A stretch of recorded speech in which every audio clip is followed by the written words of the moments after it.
Malam itu, udara terasa hangat dan penuh dengan aroma bunga sedap malam yang sengaja Arina letakkan di setiap sudut ruangan. Rumah besar mereka berdengung dengan alunan musik jazz yang lembut dan tawa renyah para tamu. Ini adalah malam ulang tahunnya yang ke-35, sebuah perayaan yang ia rancang sendiri hingga ke detail terkecil. Gaun sutra berwarna marun yang ia kenakan terasa memeluk tubuhnya dengan pas. Hadiah dari Baskara bulan lalu saat mereka berlibur di Paris. Semuanya terasa sempurna, seperti sebuah lukisan yang hidup. Arina berkeliling, menyapa teman-temannya, menerima ucapan selamat, dan memastikan gelas semua orang terisi. Matanya selalu mencari satu sosok, suaminya, Baskara. Dan setiap kali pandangan mereka bertemu, Baskara akan tersenyum. Senyum yang selama 15 tahun ini selalu berhasil membuat jantung Arina berdebar sedikit lebih cepat. Ia melihat Baskara sedang berbicara dengan beberapa rekan bisnisnya. Pria itu tampak gagah dengan setelan jas mahal yang dijahit khusus untuknya. Arina merasa bangga. Ia bangga pada pria yang ia temani dari nol. Dari seorang pemuda dengan mimpi besar hingga menjadi seorang direktur utama di perusahaannya sendiri, Baskara Corp. Ia ingat hari-hari saat mereka hanya makan mie instan di kontrakan kecil, menyusun rencana bisnis di atas kertas bekas. Ia ingat saat ia menjual perhiasan warisan ibunya untuk menjadi modal awal mereka. Semua pengorbanan itu terasa terbayar lunas saat ia melihat Baskara berdiri di sana, di puncak kesuksesannya, di rumah yang mereka bangun bersama. "Selamat ulang tahun, sayang," bisik sahabatnya, Rina, sambil memeluknya. "Pestanya luar biasa. Kamu selalu punya sentuhan magis." Arina tersenyum. "Terima kasih, Rin. Aku hanya ingin semuanya sempurna." "Dan semuanya memang sempurna," balas Rina. Matanya melirik ke arah Baskara. "Lihat suamimu. Dia tidak bisa melepaskan pandangannya darimu." Arina mengikuti arah pandang Rina. Benar saja. Baskara sedang menatapnya dari seberang ruangan. Ia mengangkat gelasnya seolah bersulang untuk Arina. Sebuah isyarat intim di tengah keramaian. Hati Arina menghangat. Ia merasa menjadi wanita paling beruntung di dunia. Ia memiliki suami yang tampan, sukses, dan mencintainya. Ia memiliki kehidupan yang menjadi impian banyak orang. Waktu berlalu, dan tiba saatnya acara puncak. Baskara mengambil mikrofon, meminta perhatian semua orang. Musik berhenti, dan semua mata tertuju padanya. "Selamat malam semuanya." Suara Baskara yang dalam dan berwibawa memenuhi ruangan. "Terima kasih sudah datang untuk merayakan hari istimewa istriku tercinta, Arina." Baskara menatap Arina dengan tatapan yang terasa begitu dalam. 15 tahun yang lalu, aku bertemu dengan seorang wanita yang tidak hanya cantik, tapi juga cerdas dan memiliki hati yang luar biasa. Dia adalah pilar kekuatanku, inspirasiku, dan alasan di balik semua pencapaianku. Banyak yang melihat Baskara Corp sebagai hasil kerja kerasku. Tapi malam ini aku ingin kalian semua tahu, tanpa Arina, tidak akan ada Baskara Corp. Dia adalah otak di balik semuanya. Pipi Arina merona mendengar pujian itu. Para tamu bertepuk tangan. Rasanya seperti mimpi. "Sayang," panggil Baskara, masih melalui mikrofon. "Aku punya sesuatu untukmu. Sebuah kado kecil, sebagai tanda cintaku yang tak terbatas." Seorang pelayan datang membawa sebuah kotak persegi panjang yang dibungkus dengan kertas berwarna emas dan pita satin biru tua. Kotak itu terlihat sangat mewah. Para tamu berbisik-bisik, menebak-nebak isinya. Mungkin kalung berlian, atau kunci mobil sport terbaru. Arina berjalan ke arah Baskara, hatinya melambung tinggi. Baskara memberikan kotak itu ke tangan Arina. Terasa berat dan solid. "Bukanya jangan di sini," bisik Baskara lembut di telinganya. Napasnya terasa hangat. "Ini terlalu personal. Ayo kita ke kamar." Arina mengangguk. Jantungnya berdebar kencang karena antisipasi. Ia membayangkan sebuah kalung indah yang akan Baskara pakaikan di lehernya, diikuti dengan ciuman mesra. Ia mengucapkan permisi pada beberapa teman dekatnya dan berjalan menaiki tangga menuju kamar utama mereka, dengan Baskara yang mengikuti di belakangnya. Suara pesta perlahan meredup, digantikan oleh keheningan koridor lantai 2. Di dalam kamar mereka yang luas dan mewah, Arina duduk di tepi tempat tidur, meletakkan kotak itu di pangkuannya. Ia menatap Baskara dengan mata berbinar. "Apa ini, Mas?" "Bukalah," kata Baskara. Nadanya terdengar sedikit berbeda sekarang, lebih datar. Tapi Arina terlalu bahagia untuk menyadarinya. Dengan jari-jari yang sedikit gemetar karena gugup, Arina mulai membuka pita satinnya. Lalu ia merobek kertas pembungkusnya dengan hati-hati. Di dalamnya, ada sebuah kotak beludru biru tua yang sangat elegan. "Ini pasti perhiasan," pikirnya. Ia membuka tutup kotak itu perlahan. Tapi di dalamnya, bukan kalung berlian atau anting-anting mutiara. Tidak ada bantal sutra yang empuk. Yang ada hanyalah sebuah map tebal berwarna coklat. Arina mengerutkan keningnya. Ia menatap Baskara, mencari penjelasan. Wajah suaminya tampak dingin, tanpa senyum yang tadi ia pamerkan di depan semua orang. Tatapannya kosong. "Apa ini, Mas?" tanya Arina lagi. Suaranya kini terdengar ragu. "Buka dan baca isinya," jawab Baskara singkat. Perasaan tidak enak mulai menjalari hati Arina. Ia membuka map itu. Di dalamnya ada setumpuk kertas. Di halaman paling atas, tercetak huruf tebal yang membuat darahnya seakan berhenti mengalir. "Gugatan cerai." Arina membaca judul itu berulang kali. Otaknya menolak untuk memproses informasi tersebut. Ini pasti lelucon. Sebuah lelucon yang sangat tidak lucu. Ia menatap Baskara, mencari secercah tawa di matanya. Sebuah tanda bahwa ini semua hanya pura-pura. Tapi yang ia temukan hanyalah tatapan dingin seperti es. Di bagian bawah surat itu, ia melihat tanda tangan suaminya. Tanda tangan yang sangat ia kenal. Ini apa?" Suara Arina bergetar. Napasnya tercekat di tenggorokan. Baskara menatapnya tanpa emosi. Ia menarik napas panjang, seolah sedang mempersiapkan diri untuk sebuah presentasi bisnis. "Itu hadiah dariku," katanya dengan suara yang tenang dan menusuk. "Aku ingin kita berpisah. Aku sudah tidak mencintaimu. Selamat ulang tahun, Arina." Dunia Arina runtuh seketika. Suara tawa dan musik dari lantai bawah terdengar seperti gaung dari dunia lain yang sangat jauh. Kotak beludru itu jatuh dari pangkuannya. Kertas-kertas di dalamnya berhamburan di atas karpet tebal. Ia menatap wajah pria yang telah berbagi hidup dengannya selama 15 tahun. Wajah yang ia cium setiap pagi, dan ia melihat seorang monster, seorang orang asing yang kejam. Matanya mulai terasa panas. Pandangannya mengabur. Di hari yang seharusnya menjadi hari terindahnya, suaminya baru saja merobek hatinya menjadi kepingan-kepingan yang tak terhitung jumlahnya. Keheningan di dalam kamar terasa memekakan.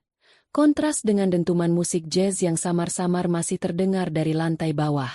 Arina masih terpaku di tepi tempat tidur. Matanya nanar menatap kertas-kertas yang berserakan di lantai. "Gugatan cerai." Kata-kata itu terus berputar di kepalanya seperti kaset rusak.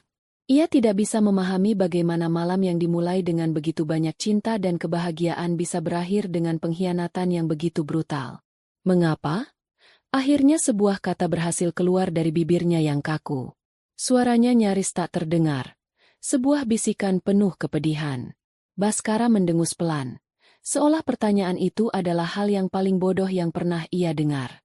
Ia melonggarkan dasinya dan duduk di kursi yang menghadap Arina, menyilangkan kakinya dengan santai.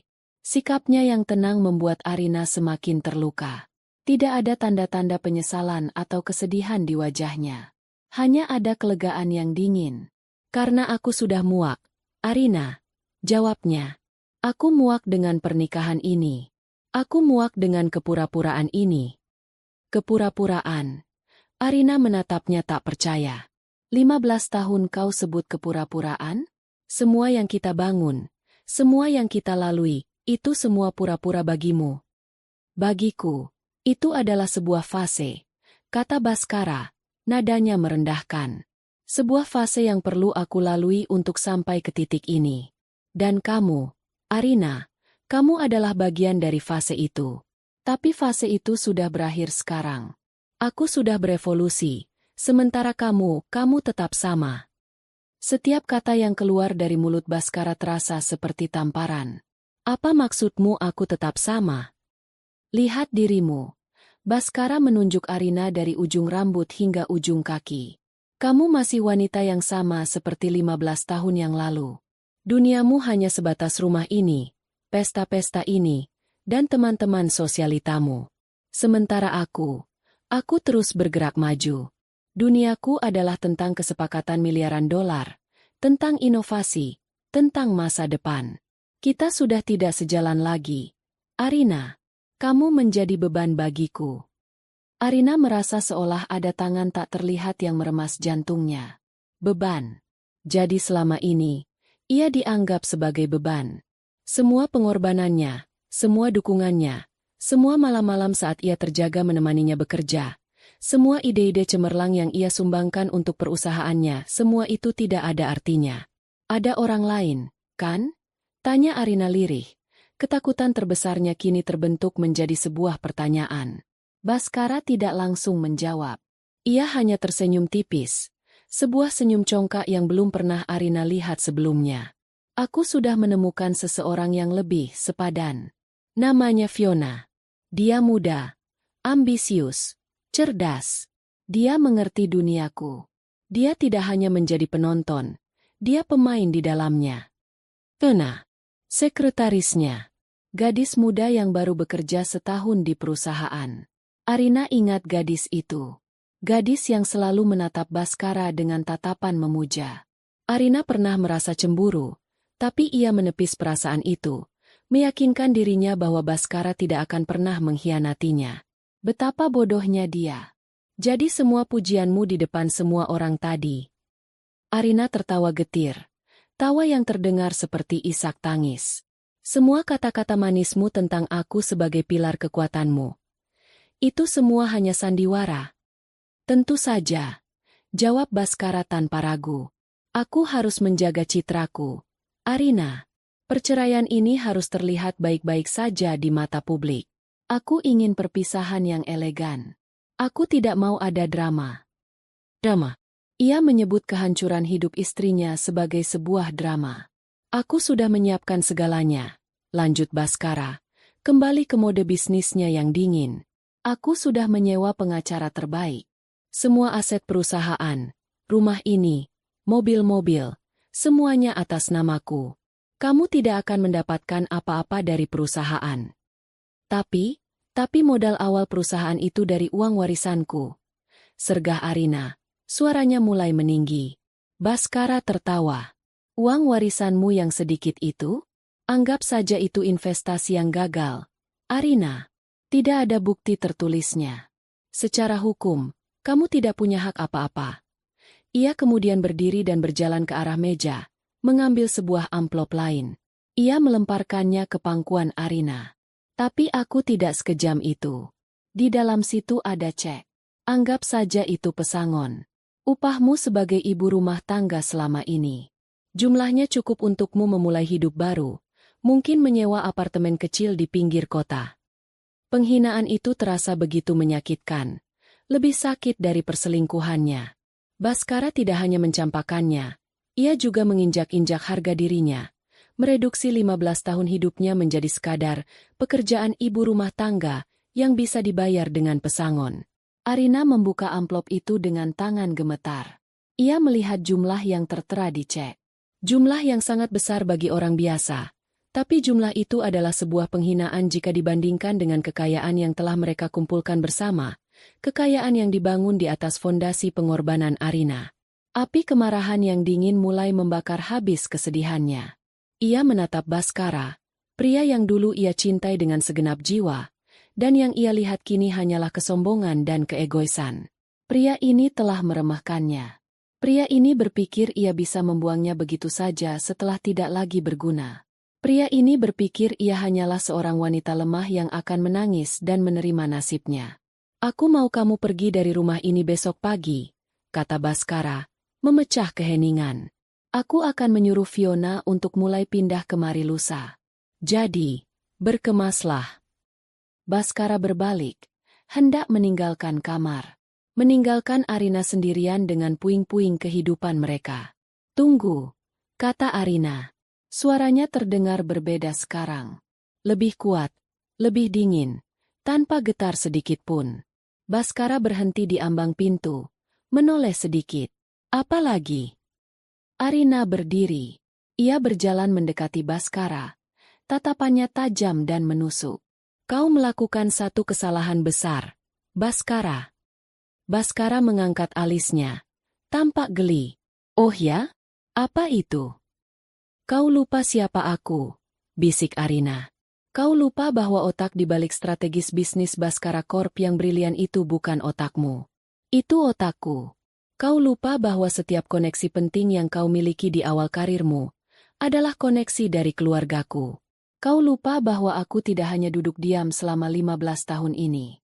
Aku melihat. Aku mendengar. Dan aku mengingat semuanya. Untuk pertama kalinya malam itu, Arina melihat secercah keraguan di mata Baskara. Senyumnya sedikit memudar. Nikmati malammu, Baskara, lanjut Arina. Suaranya penuh dengan janji yang kelam. Nikmati kekayaanmu selagi kau masih memilikinya. Karena aku bersumpah, aku akan mengambil kembali semua yang menjadi hakku. Aku akan membuatmu kehilangan segalanya, hingga kau tidak punya apa-apa lagi selain penyesalanmu.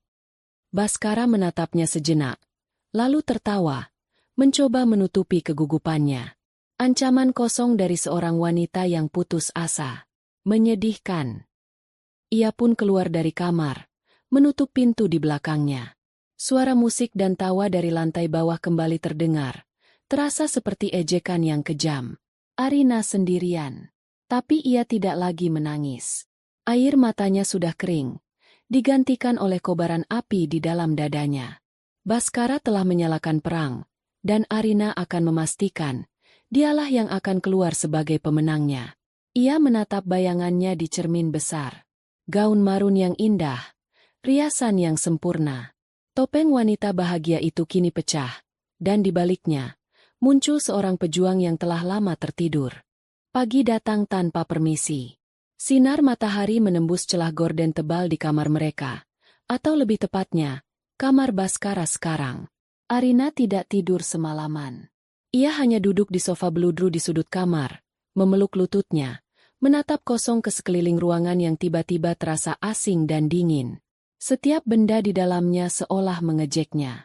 Foto pernikahan mereka di atas nakas, di mana mereka berdua tersenyum begitu bahagia, kini terlihat seperti sebuah kebohongan yang menyakitkan. Lemari pakaian yang penuh dengan baju-baju mahal pemberian Baskara terasa seperti sangkar emas yang selama ini mengurungnya. Semalam, setelah Baskara pergi, ia tidak menangis. Amarah memberinya kekuatan semu, sebuah benteng yang melindunginya dari rasa sakit yang sebenarnya. Tapi di keheningan pagi, saat adrenalinnya surut, benteng itu mulai retak. Rasa sakit itu merembes masuk, dingin dan tajam, menggerogoti setiap bagian dirinya. Ia merasa hancur. Ia merasa kosong. 15 tahun hidupnya, dedikasinya, cintanya, semuanya direduksi menjadi sebuah fase yang telah berakhir. Ia harus pergi. Kata-kata Baskara terngiang di telinganya. Aku mau kamu pergi dari rumah ini besok pagi. Sebuah pengusiran yang kejam dari surga yang ia bantu ciptakan. Dengan langkah gontai, ia mengambil sebuah koper besar dari ruang ganti. Ia mulai memasukkan pakaiannya. Tangannya bergerak mekanis. Ia tidak memilih. Ia hanya mengambil apa saja yang bisa diraihnya. Gaun-gaun pesta, tas-tas bermerek, sepatu-sepatu mahal. Semua benda yang dulu memberinya sedikit kebahagiaan kini terasa seperti sampah. Ia berhenti saat tangannya menyentuh sebuah sweater kasmir sederhana. Sweater pertama yang ia beli dengan sisa gajinya sebelum ia berhenti bekerja untuk fokus membantu Baskara. Ia memakainya saat mereka merintis usaha dari garasi kontrakan. Aroma sweater itu masih sama, membawa kenangan akan masa-masa sulit namun penuh harapan. Saat itulah air matanya akhirnya jatuh. Bukan isakan keras, melainkan aliran air mata sunyi yang membasahi pipinya. Ia menangisi bukan hanya pengkhianatan Baskara, tapi juga hilangnya Arina yang dulu, gadis penuh mimpi yang percaya pada cinta abadi. Ia menyeret kopernya menuruni tangga. Para pelayan menatapnya dengan pandangan iba, berbisik-bisik di antara mereka. Arina mengabaikan mereka. Ia tidak punya kekuatan untuk merasa malu. Di ruang tamu, sisa-sisa kemewahan pesta semalam masih terlihat. Beberapa gelas kosong, beberapa balon yang sudah layu. Sebuah pemandangan tragis dari kebahagiaan yang telah mati. Saat ia hendak membuka pintu, ia melihat Baskara turun dari tangga, sudah rapi dengan setelan kerjanya, seolah tidak ada apa-apa yang terjadi. Mereka berpapasan di dekat pintu. Baskara menatap koper di tangan Arina, lalu menatap Arina dengan tatapan dingin. Sudah mau pergi? Bagus. Jangan lupa tinggalkan kunci mobil dan kartu kredit perusahaan di meja. Arina menatapnya, tidak mengatakan apa-apa. Ia merogoh tasnya, mengeluarkan dompet, dan meletakkan kartu kredit platinum dengan nama perusahaan di atas meja konsol. Lalu ia melepaskan kunci mobil dari gantungan kuncinya dan meletakkannya di samping kartu itu. Ada lagi, Yang Mulia? Sindir Arina, suaranya serak. Baskara hanya mendengus. Jangan bersikap dramatis. Ini yang terbaik untuk kita berdua. Lalu ia berjalan melewatinya, menuju ruang makan untuk sarapan, seolah Arina hanyalah udara. Arina menarik napas dalam-dalam, menahan keinginan untuk berteriak dan melempar sesuatu ke kepala pria itu. Ia membuka pintu dan melangkah keluar, ke dunia yang terasa berbeda dari 24 jam yang lalu. Ia memesan taksi online, dan saat mobil itu datang, ia masuk tanpa menoleh ke belakang. Ia tidak mau melihat rumah itu lagi. Tujuannya hanya satu, rumah sahabatnya, Rina. Saat Rina membuka pintu dan melihat Arina berdiri di sana dengan mata bengkak dan koper besar, ia tidak perlu bertanya. Ia langsung menarik Arina ke dalam pelukannya. Di dalam pelukan hangat sahabatnya, pertahanan Arina akhirnya runtuh. Ia menangis sejadi-jadinya, mengeluarkan semua rasa sakit, penghinaan, dan kekecewaan yang ia pendam semalaman. Rina membiarkannya menangis. Ia membawakan teh hangat, menyelimutinya, dan hanya duduk di sampingnya, menjadi sandaran yang ia butuhkan. Setelah tangisnya mereda, Arina menceritakan semuanya, setiap detail yang menyakitkan, setiap kata yang menghina. Brengsek, laki-laki tidak tahu diuntung. Maki Rina, wajahnya memerah karena marah. Setelah semua yang kamu lakukan untuknya, dia pikir dia bisa jadi seperti sekarang tanpa kamu? Akan aku datangi dia dan... Jangan, Rin. Potong Arina lemah. Tidak ada gunanya. Semuanya sudah berakhir. Berakhir? Tidak. Arin. Ini belum berakhir, kata Rina tegas. Kamu tidak bisa membiarkannya lolos begitu saja. Kamu harus melawan. Ambil kembali hakmu. Hak apa? Arina tertawa getir. Dia benar, Rin. Semua aset atas namanya. Aku tidak punya bukti apa-apa. Aku bodoh karena terlalu percaya padanya. Hari-hari berikutnya terasa kabur. Arina mengurung diri di kamar tamu Rina. Ia menolak makan, menolak bicara. Ia hanya tidur, berharap saat bangun nanti semua ini hanyalah mimpi buruk. Rina dengan sabar merawatnya, tidak pernah memaksanya, hanya selalu ada di sisinya. Rina juga yang menyuruh asisten rumah tangganya untuk mengambil sisa barang-barang Arina dari rumah Baskara. Beberapa kotak kardus berisi barang-barang pribadi Arina kini menumpuk di sudut kamar. Arina bahkan tidak sanggup melihatnya. Kotak-kotak itu adalah representasi fisik dari hidupnya yang kini telah hancur. Suatu sore, seminggu setelah hari itu, Arina terbangun dengan perasaan hampa seperti biasanya. Rina sedang bekerja. Ia sendirian di rumah yang sunyi. Matanya tertumbuk pada tumpukan kotak di sudut ruangan. Ia merasa sudah saatnya ia menghadapi masa lalunya. Dengan enggan, ia bangkit dan membuka salah satu kotak. Isinya adalah buku-buku lamanya, album foto, dan beberapa barang kenangan. Ia membuka album foto. Di sana ada foto-foto mereka saat masih pacaran, saat baru menikah. Mereka terlihat begitu muda, begitu polos, begitu penuh cinta. Rasa sakit kembali menusuknya. Ia hendak menutup kotak itu, saat matanya menangkap sebuah benda di bagian paling bawah. Sebuah hard disk eksternal tua, terbungkus plastik. Ia ingat benda ini. Ia membelinya belasan tahun lalu untuk menyimpan data-data dari laptop lamanya yang sudah rusak. Ia mengira isinya hanyalah foto-foto lama dan tugas-tugas kuliah yang sudah tidak relevan. Didorong oleh rasa penasaran, ia mengambil laptop Rina dan menyambungkan hard disk itu. Ia membuka folder demi folder. Sebagian besar memang foto-foto lama. Tapi kemudian, ia menemukan sebuah folder dengan nama Proyek Impian. Jantungnya berdebar. Ia membuka folder itu. Di dalamnya, puluhan file dokumen dan spreadsheet. Matanya terpaku pada nama-nama file itu. Proposal bisnis awal, Baskara Corp Doc, analisis SWOT dan strategi pasar Doc, proyeksi keuangan 5 tahun pertama XLSX, presentasi untuk investor V1 PPTX, scan bukti transfer dana warisan PDF. Tangannya gemetar saat membuka satu persatu file itu. Semua ada di sana. Proposal bisnis setebal 50 halaman yang ia tulis sendiri, malam demi malam, saat Baskara sibuk mencari koneksi. Analisis pasar yang mendalam, hasil risetnya selama berbulan-bulan. Proyeksi keuangan yang ia buat dengan sangat teliti. Bahkan, di sana ada scan bukti transfer dari rekeningnya ke rekening Baskara, dengan catatan, modal awal usaha bersama. Ia juga menemukan draft-draft email yang ia tulis untuk Baskara, berisi saran-saran strategis, ide-ide produk baru, bahkan konsep logo perusahaan yang pertama. Ia telah melupakan semua ini. Ia terlalu sibuk menjadi istri pendukung, hingga ia lupa bahwa ia adalah arsiteknya. Baskara tidak hanya mencuri hatinya, ia juga mencuri hasil kerja keras dan kecerdasan otaknya, mengklaimnya sebagai miliknya sendiri. Baskara benar. Arina yang dulu tidak ada lagi. Tapi ia salah besar jika berpikir Arina yang cerdas itu telah mati. Ia hanya tertidur. Dan malam ini, ia telah bangun. Rasa sakit di hatinya berubah menjadi sesuatu yang lain.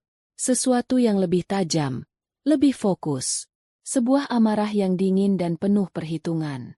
Baskara menyebut uang warisannya sebagai investasi yang gagal.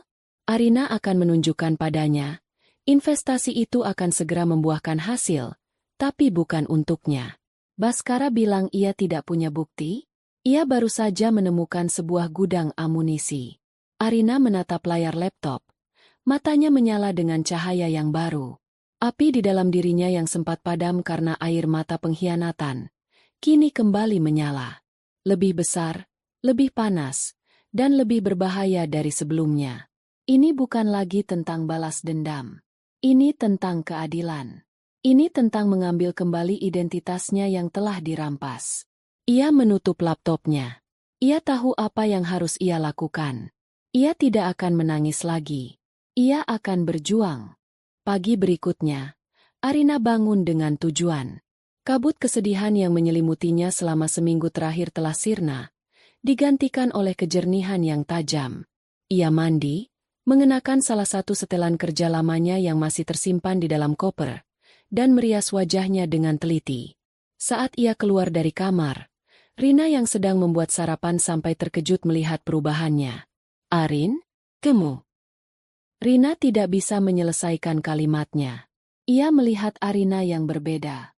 Bukan Arina yang rapuh dan hancur, tapi Arina yang ia kenal di masa kuliah dulu. Seorang wanita yang cerdas, fokus, dan penuh percaya diri. "Aku butuh bantuanmu, Rin," kata Arina. Suaranya tenang dan mantap. "Aku mau nomor telepon Dian, pengacara itu. Teman kita waktu kuliah." Rina tersenyum lebar. "Akhirnya. Tentu saja. Ini baru Arina yang aku kenal." Dian Pratiwi adalah salah satu pengacara perceraian dan sengketa bisnis terbaik di kota itu. Ia terkenal garang di ruang sidang dan sangat teliti dalam menyusun strategi. Arina menghubunginya dan mereka sepakat untuk bertemu siang itu juga di kantor Dian.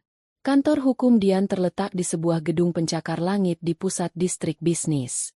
Arina melangkah masuk dengan kepala tegak.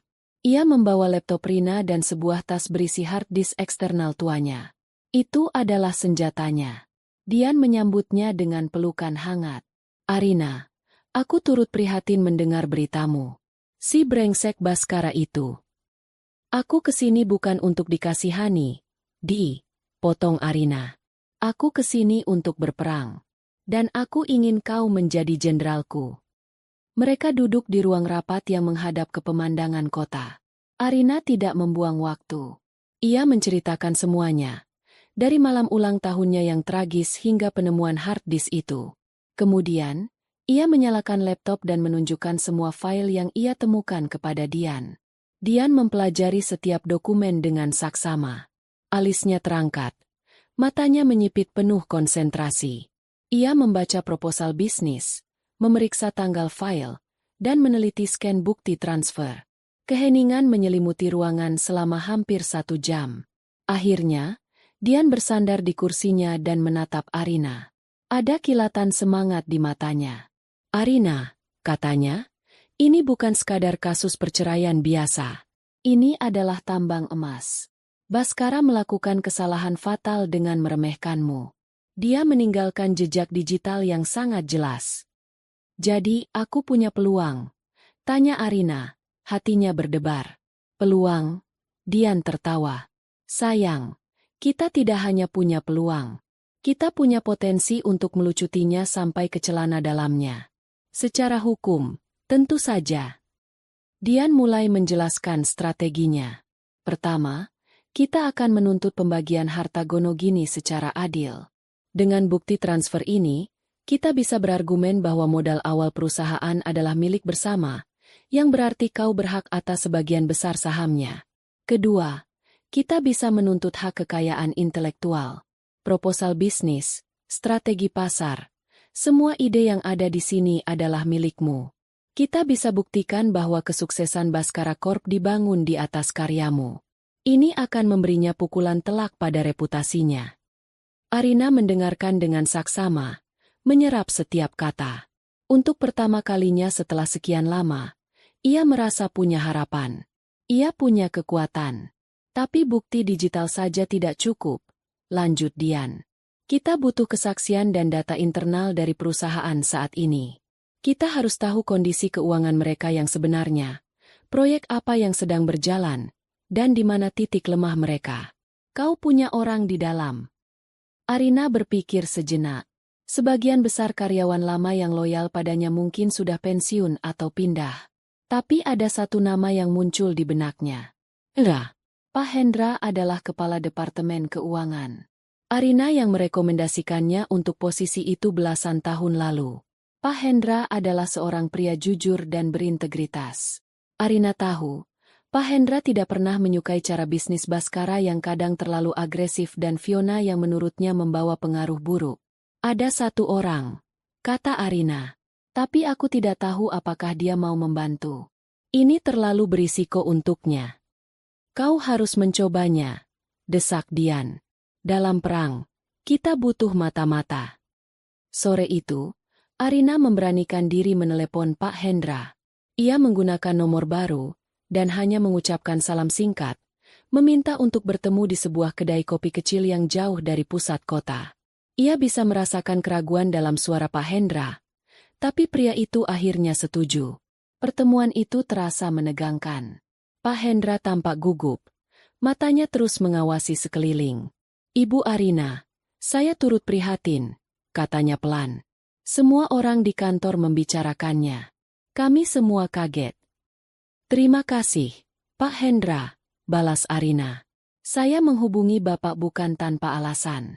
Saya butuh bantuan. Arina kemudian menjelaskan situasinya secara singkat dan jujur. Ia tidak menutupi niatnya untuk melawan Baskara. Ia bisa melihat ketakutan di mata Pak Hendra. Pria itu memiliki keluarga, memiliki cicilan rumah.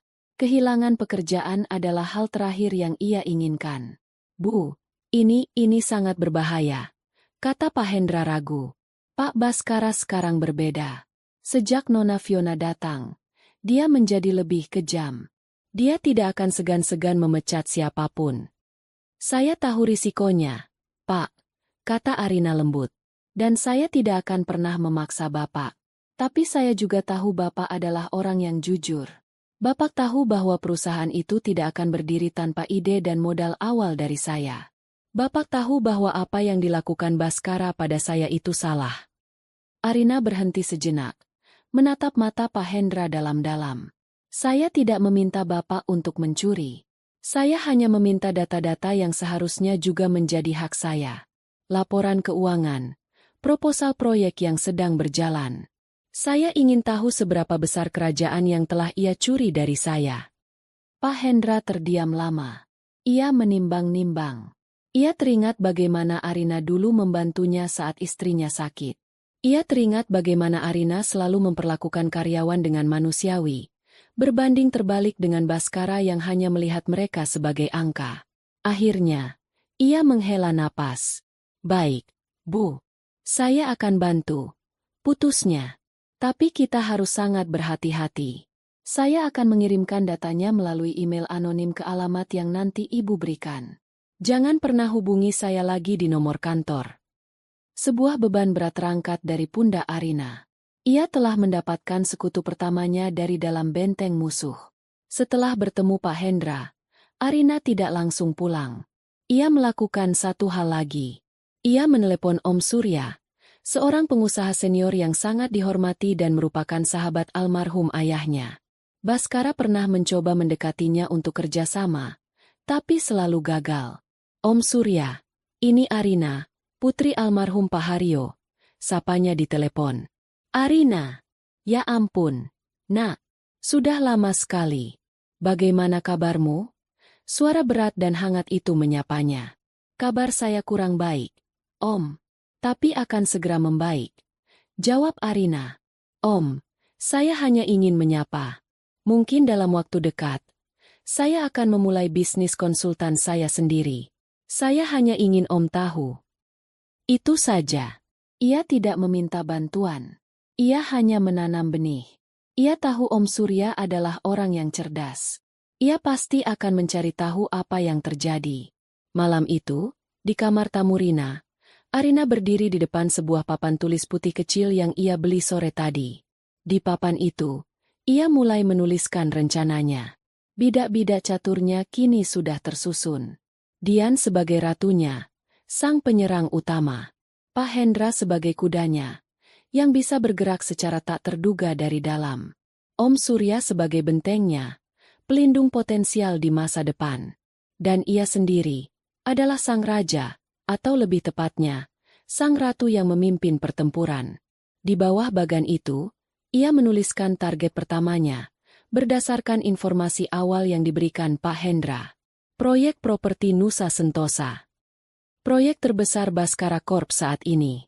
Titik terkuatnya, yang akan segera Arina ubah menjadi titik terlemahnya. Ia menatap papan tulis itu, sebuah senyum tipis terukir di bibirnya. Permainan telah dimulai.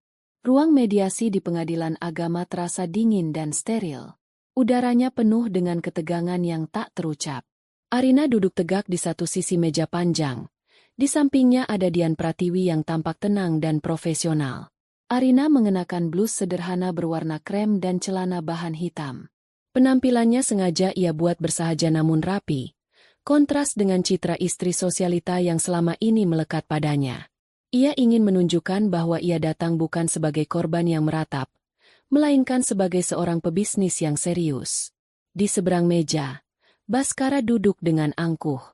Ia didampingi oleh dua orang pengacara dari sebuah firma hukum ternama. Mereka semua mengenakan setelan jas termahal, memancarkan aura arogansi dan kekuasaan. Baskara melirik Arina sekilas. Sebuah senyum tipis yang meremehkan tersungging di bibirnya. Ia seolah ingin berkata, "Lihat, aku membawa pasukan, sementara kau hanya datang dengan teman kuliahmu." Ia tidak tahu bahwa satu singa betina jauh lebih berbahaya daripada dua serigala sombong. Mediator memulai sesi dengan membacakan prosedur. Suasananya formal dan kaku.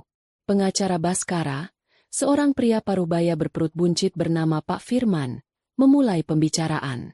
Ia menyajikan proposal penyelesaian damai dari pihak Baskara. Klien kami, Bapak Baskara, dengan kebesaran hatinya ingin menyelesaikan perceraian ini secara kekeluargaan dan tanpa konflik. Katanya dengan suara yang dibuat-buat terdengar bijaksana. Sebagai bentuk itikat baik dan penghargaan atas tahun-tahun pernikahan yang telah dijalani, Bapak Baskara menawarkan sebuah dana penyelesaian kepada Ibu Arina. Ia mendorong selembar kertas ke tengah meja. Jumlah yang tertera di sana sama persis dengan jumlah di cek yang Baskara lemparkan padanya malam itu. Penghinaan yang sama, kini dibungkus dengan bahasa hukum yang berbunga-bunga. Klien kami merasa jumlah ini lebih dari cukup bagi Ibu Arina untuk memulai lembaran hidup yang baru, lanjut Pak Firman. Perlu dicatat bahwa penawaran ini murni atas dasar kemanusiaan, mengingat seluruh aset yang ada, termasuk perusahaan Baskara Corp, adalah properti tunggal milik Bapak Baskara yang didirikan jauh setelah pernikahan. Dusta. Sebuah dusta yang diucapkan dengan begitu lancar dan percaya diri. Arina merasakan amarahnya naik. Tapi ia menahannya. Ia melirik Dian, yang memberinya anggukan kecil. Ini saatnya. Dian berdeham pelan. Terima kasih atas penawaran yang murah hati dari pihak Bapak Baskara. Katanya, penekanan sinis pada kata murah hati begitu tipis hingga nyaris tak terasa. Namun, pihak kami menolak proposal tersebut secara keseluruhan. Pak Firman tampak terkejut. Ia jelas tidak menduga akan ada penolakan. Ia mengira Arina akan langsung menerima uang itu. Menolak? Atas dasar apa? Klien saya sudah sangat baik. Atas dasar kebenaran, potong Dian dengan tegas. Suaranya yang tajam membelah udara. Kami menolak karena proposal tersebut didasarkan pada asumsi yang keliru. Yaitu, asumsi bahwa klien saya, Ibu Arina, tidak memiliki kontribusi finansial maupun intelektual terhadap pendirian dan kesuksesan Baskara Corp. Baskara mendengus. Itu bukan asumsi, itu fakta. Dian mengabaikan Baskara dan menatap lurus ke arah mediator. Yang terhormat Bapak Mediator, kami memiliki bukti yang menunjukkan sebaliknya. Kami ingin mengajukan ini sebagai pertimbangan awal. Dian mengeluarkan sebuah map dari tasnya. Bukan map coklat berisi surat cerai yang menyakitkan, tapi map biru cerah yang terasa penuh harapan. Ia mengeluarkan beberapa lembar kertas dan menyajikannya di atas meja. Ini, kata Dian, suaranya mantap, adalah salinan bukti transfer bank tertanggal 15 tahun yang lalu. Sejumlah dana yang cukup signifikan ditransfer dari rekening pribadi atas nama Arina Haryo, yang merupakan dana warisan dari almarhum ayahnya, ke rekening pribadi atas nama Baskara. Di catatan transfer, tertulis dengan jelas, modal awal usaha bersama. Wajah Baskara langsung berubah. Senyumnya lenyap, digantikan oleh ekspresi kaget yang tak bisa ia sembunyikan. Matanya membelalak menatap kertas di atas meja. Ia ingat uang itu, tapi ia yakin tidak ada lagi jejaknya. Ia salah. Pak Firman tergagap. Ini bisa saja merupakan pinjaman pribadi, atau sebuah hadiah. Jika ini pinjaman, maka belum pernah ada pengembalian, balas Dian cepat. Jika ini hadiah, maka aneh sekali, hadiah tersebut diberikan tepat seminggu sebelum akta pendirian perusahaan dibuat. Kami juga memiliki saksi yang bisa menguatkan bahwa pendirian perusahaan ini adalah impian bersama kedua belah pihak sejak awal. Dian kemudian meletakkan selembar kertas lagi di atas tumpukan itu. Dan ini, halaman pertama dari proposal bisnis asli Baskara Corp. Proposal yang berhasil mendapatkan pendanaan dari investor pertama mereka. Kami punya alasan kuat untuk percaya bahwa proposal ini ditulis oleh klien saya. Kami akan membuktikannya nanti di persidangan melalui analisis forensik digital dan metadata file. Sekarang bukan hanya Baskara yang panik. Kedua pengacaranya saling pandang dengan cemas. Mereka benar-benar tidak siap menghadapi serangan ini. Mereka datang untuk pembagian harta gonogini standar, bukan sengketa pendirian perusahaan. Berdasarkan bukti-bukti awal ini, tutup Dian dengan pukulan pamungkas. Kami menuntut hak klien kami atas 50% saham di Baskara Corp. Dan untuk memastikan tidak ada aset yang disembunyikan atau dialihkan selama proses ini, kami secara resmi meminta perintah pengadilan untuk dilakukannya audit forensik menyeluruh terhadap seluruh aset pribadi Bapak Baskara dan aset perusahaan Baskara Corp. Kata audit forensik terdengar seperti ledakan bom di ruangan yang sunyi itu. Baskara mengepalkan tangannya di bawah meja hingga buku-buku jarinya memutih. Ia ingin berteriak, tapi ia tahu itu hanya akan memperburuk posisinya. Ia telah jatuh ke dalam perangkap. Ia meremehkan Arina, dan kini ia membayar harganya. Mediator menatap berkas-berkas itu, lalu menatap Baskara. Pertarungan ini jelas tidak akan mudah. Langkah pertama Arina telah berhasil mengguncang fondasi kepercayaan diri Baskara. Namun, serangan Arina tidak berhenti di ruang mediasi. Pertempuran sesungguhnya terjadi di medan yang lain. Selama seminggu terakhir, Arina dan Pak Hendra telah berkomunikasi secara rahasia. Pak Hendra berhasil mengirimkan semua data yang Arina butuhkan terkait proyek properti Nusa Sentosa. Itu adalah proyek prestisius pembangunan sebuah resor mewah dan kompleks villa. Baskara mempertaruhkan banyak modal dan reputasi pada proyek ini.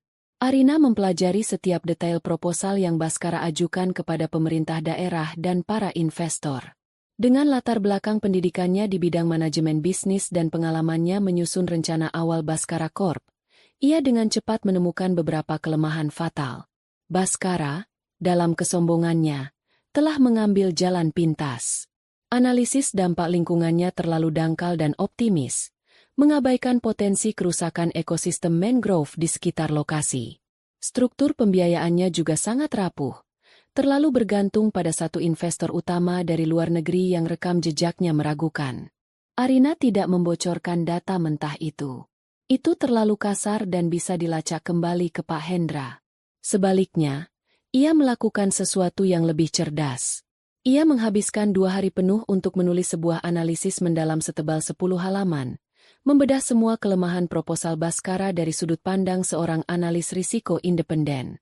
Ia menggunakan data dari Pak Hendra sebagai dasar, namun menyajikannya dengan argumen dan data pembanding dari sumber-sumber publik, membuatnya terlihat seperti hasil risetnya sendiri. Ia tidak menyebut nama Baskara Corp sama sekali, ia hanya mengulas sebuah proposal investasi properti skala besar di kawasan Nusa Sentosa. Setelah selesai, ia mengirimkan analisis tersebut dari sebuah warung internet menggunakan alamat email anonim. Targetnya ada 2. Pertama, sebuah media bisnis online yang terkenal kritis dan investigatif. Kedua, ia mengirimkannya ke Direktur Utama PT Anugrah Properti, kompetitor terberat Baskara Corp dalam tender proyek Nusa Sentosa. Efeknya lebih cepat dari yang ia duga. 2 hari kemudian, media bisnis itu menerbitkan sebuah artikel utama dengan judul, Proyek Ambisius Nusa Sentosa, Surga Investasi atau Bom Waktu Ekologis. Artikel itu mengutip analisis anonim yang mereka terima, menyoroti semua kelemahan yang Arina tulis. Berita itu langsung menyebar di kalangan pebisnis properti. Malam itu, Baskara sedang dalam perjalanan pulang. Ia baru saja keluar dari pertemuan yang menegangkan dengan tim pengacaranya yang memarahinya, karena tidak memberitahu mereka tentang uang warisan Arina. Suasana hatinya sudah sangat buruk. Kemudian ponselnya berdering. Dari Direktur PT Anugrah Properti. Baskara, sapa suara di seberang dengan nada penuh kemenangan. Aku hanya ingin berterima kasih. Berkat analisis brilian tentang kelemahan proposalmu yang beredar hari ini, kami baru saja mengajukan proposal revisi yang jauh lebih kuat kepada Pemda. Sepertinya, proyek Nusa Sentosa akan menjadi milik kami. Sambungan telepon terputus. Baskara terpaku di kursi belakang mobilnya. Ia membuka ponselnya dan melihat artikel berita itu. Setiap kata di dalamnya seperti menusuk jantungnya. Kelemahan-kelemahan itu. Tidak ada orang luar yang mungkin tahu sedetail itu. Ini bukan kebetulan. Kemarahan yang luar biasa menjalari dirinya. Pertama serangan di pengadilan, sekarang sabotase bisnis. Ini adalah sebuah serangan terkoordinasi. Ia membanting ponselnya ke lantai mobil hingga layarnya retak. Sopirnya terlonjak kaget. Baskara tidak peduli. Di benaknya hanya ada satu nama. Arina. Wanita yang ia kira sudah ia hancurkan, ternyata baru saja menembakkan meriam pertamanya. Dan tembakan itu tepat mengenai sasarannya. Guncangan pertama yang dilancarkan Arina menyebar dengan cepat, menciptakan retakan-retakan di seluruh bangunan megah bernama Baskara Corp. Perintah audit forensik dari pengadilan membuat Baskara dan timnya kalang kabut. Mereka terpaksa membuka buku-buku perusahaan, sesuatu yang sangat ingin Bhaskara hindari. Ia telah melakukan banyak manuver keuangan yang kreatif selama bertahun-tahun, mengalihkan dana perusahaan untuk kepentingan pribadi, termasuk membiayai gaya hidup mewah Fiona. Kini, semua itu terancam terbongkar di bawah mikroskop para akuntan forensik yang disewa oleh Dian. Di kantor, suasana menjadi suram. Bhaskara, yang biasanya tenang dan terkendali, kini menjadi paranoid dan mudah marah. Ia sering berteriak dalam rapat, menuduh karyawannya tidak kompeten. Ia tahu ada pengkhianat di dalam, tapi ia tidak tahu siapa. Kecurigaannya membuat lingkungan kerja menjadi tidak nyaman dan penuh ketakutan. Produktivitas menurun drastis. Pak Hendra, dalam laporannya kepada Arina, menggambarkan suasana kantor seperti berada di bawah rezim tiran yang sedang panik. Arina, di sisi lain, bergerak dengan presisi seorang ahli bedah. Ia tahu bahwa mengguncang fondasi saja tidak cukup. Ia harus mulai menarik pilar-pilar penyangganya satu persatu. Target berikutnya adalah klien. Ia mempelajari daftar klien utama Bhaskara Corp yang diberikan Pak Hendra. Matanya tertuju pada satu nama, PT Sentosa Pangan, sebuah perusahaan makanan olahan yang telah menjadi klien mereka selama hampir 10 tahun. Arina ingat betul, ia yang pertama kali menjalin hubungan dengan pemiliknya, Pak Budiman, melalui koneksi almarhum ayahnya. Arina tidak langsung menghubungi Pak Budiman. Ia membangun kembali citranya terlebih dahulu. Dengan bantuan Rina yang punya banyak koneksi di media, Arina berhasil menulis beberapa artikel opini tentang strategi bisnis dan manajemen risiko di beberapa portal berita bisnis. Ia juga menjadi pembicara di sebuah seminar kecil untuk para pengusaha muda. Ia tidak pernah menyebut namanya sebagai mantan istri Bhaskara. Ia memperkenalkan dirinya sebagai Arina Haryo, praktisi bisnis dan konsultan strategi. Perlahan tapi pasti, ia membangun kembali identitas profesionalnya yang telah lama terkubur. Setelah merasa cukup percaya diri, ia meminta waktu untuk bertemu dengan Pak Budiman. Pertemuan itu diatur di sebuah restoran hotel yang tenang. Pak Budiman, seorang pria bijaksana berusia akhir 50-an, menyambutnya dengan hangat. "Arina, saya kaget sekaligus senang menerima teleponmu," kata Pak Budiman. "Saya turut prihatin dengan apa yang terjadi antara kamu dan Bhaskara. Jujur saja, saya selalu menganggapmu sebagai otak di balik kesuksesan perusahaan itu." Arina tersenyum. "Terima kasih, Pak. Tapi saya bertemu Bapak hari ini bukan untuk membahas masa lalu. Saya ingin membahas masa depan. Masa depan perusahaan Bapak." Selama 1 jam berikutnya, Arina mempresentasikan sebuah proposal yang brilian. Ia tidak menjelek-jelekan Bhaskara Corp. Ia hanya menunjukkan data. Ia menunjukkan bagaimana biaya layanan Bhaskara Corp terus meningkat setiap tahun tanpa diimbangi dengan inovasi yang signifikan. Kemudian, ia memaparkan visinya. Sebuah strategi pemasaran digital yang lebih efisien. Sebuah rencana restrukturisasi logistik yang bisa menghemat biaya hingga 15%. Ia menawarkan solusi, bukan sekadar layanan. Pak Budiman mendengarkan dengan saksama, sesekali mengangguk. "Ini sangat mengesankan, Arina. Jauh lebih komprehensif daripada apa yang disajikan oleh tim Bhaskara selama 2 tahun terakhir. Karena bagi mereka, perusahaan Bapak hanyalah salah satu klien," balas Arina. "Bagi saya, ini akan menjadi kemitraan. Saya akan memberikan seluruh fokus saya untuk kesuksesan PT Sentosa Pangan." 3 hari kemudian, Arina menerima telepon dari Pak Budiman. PT Sentosa Pangan secara resmi memutuskan kontrak dengan Bhaskara Corp dan beralih ke perusahaan konsultan baru yang didirikan oleh Arina, Arina Jaya Consulting. Berita itu menghantam Bhaskara seperti badai. Sentosa Pangan adalah salah satu dari 3 klien terbesar mereka. Kehilangan mereka bukan hanya berarti kehilangan pendapatan yang signifikan, tapi juga sebuah tamparan keras bagi reputasinya. Jika klien loyal selama 10 tahun bisa pindah, klien lain pasti akan mulai bertanya-tanya. Efek domino yang ditakutkan Bhaskara mulai terjadi. Kerajaan pasirnya mulai runtuh. Arus kas perusahaan menjadi seret. Untuk menutupi biaya operasional yang membengkak dan gaya hidupnya yang mewah, Baskara terpaksa mulai menggunakan tabungan pribadinya. Bank yang mendengar kabar tentang audit forensik dan kehilangan klien besar, mulai meninjau kembali fasilitas kredit yang mereka berikan. Tiba-tiba, mendapatkan pinjaman baru menjadi sangat sulit. Tekanan finansial ini merembet ke kehidupan pribadinya, terutama hubungannya dengan Fiona. Gadis itu terbiasa hidup dalam kemewahan tanpa batas. Setiap minggu ada tas baru, sepatu baru, atau perhiasan baru. Tapi kini, Baskara mulai kesulitan memenuhinya. Suatu malam, mereka sedang makan malam di sebuah restoran mahal. Fiona menunjukkan foto kalung berlian di ponselnya. "Sayang, aku lihat ini kemarin. Cantik, kan? Cocok untuk acara penghargaan minggu depan." Rengeknya manja. Baskara menatap harga kalung itu dan perutnya terasa mulas. "Fiona, mungkin lain kali, ya. Kondisi perusahaan sedang sedikit ketat," katanya, mencoba terdengar sesantai mungkin. Raut wajah Fiona langsung berubah. Senyum manjanya hilang, digantikan oleh cemberut yang dingin. "Ketat? Apa maksudmu ketat? Bukannya kamu bilang perusahaanmu itu raksasa yang tak terkalahkan?" "Memang, hanya saja ada sedikit masalah arus kas. Ini hanya sementara," dalih Baskara. "Sementara?" Fiona tertawa sinis.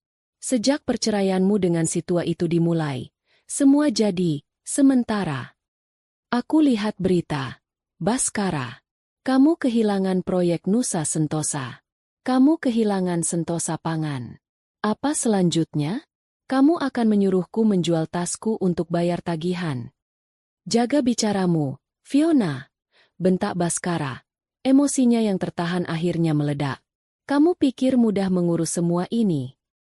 "Aku tidak peduli mudah atau tidak," balas Fiona tak kalah keras, menarik perhatian beberapa pengunjung lain.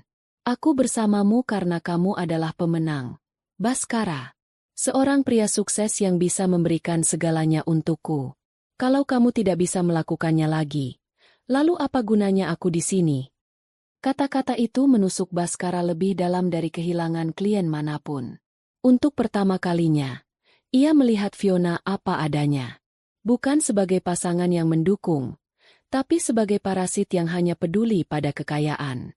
Cinta yang ia kira tulus, ternyata hanya sebatas transaksi. Ia sadar, ia telah menukar emas, Arina, dengan kuningan, Fiona. Malam itu, Baskara pulang ke rumah megah yang kini terasa kosong dan dingin. Ia masuk ke ruang kerjanya dan menuang segelas whisky. Di atas mejanya, tergeletak tumpukan surat. Sebuah surat peringatan dari bank, draft laporan awal dari tim audit yang penuh dengan pertanyaan sulit, dan surat pengunduran diri dari 3 manajer kuncinya. Ia menenggak whisky-nya dalam sekali teguk. Rasa pahitnya menjalar di tenggorokan. Ia menatap keluar jendela, ke arah gemerlap lampu kota yang dulu terasa seperti miliknya. Kini, semua itu terasa begitu jauh.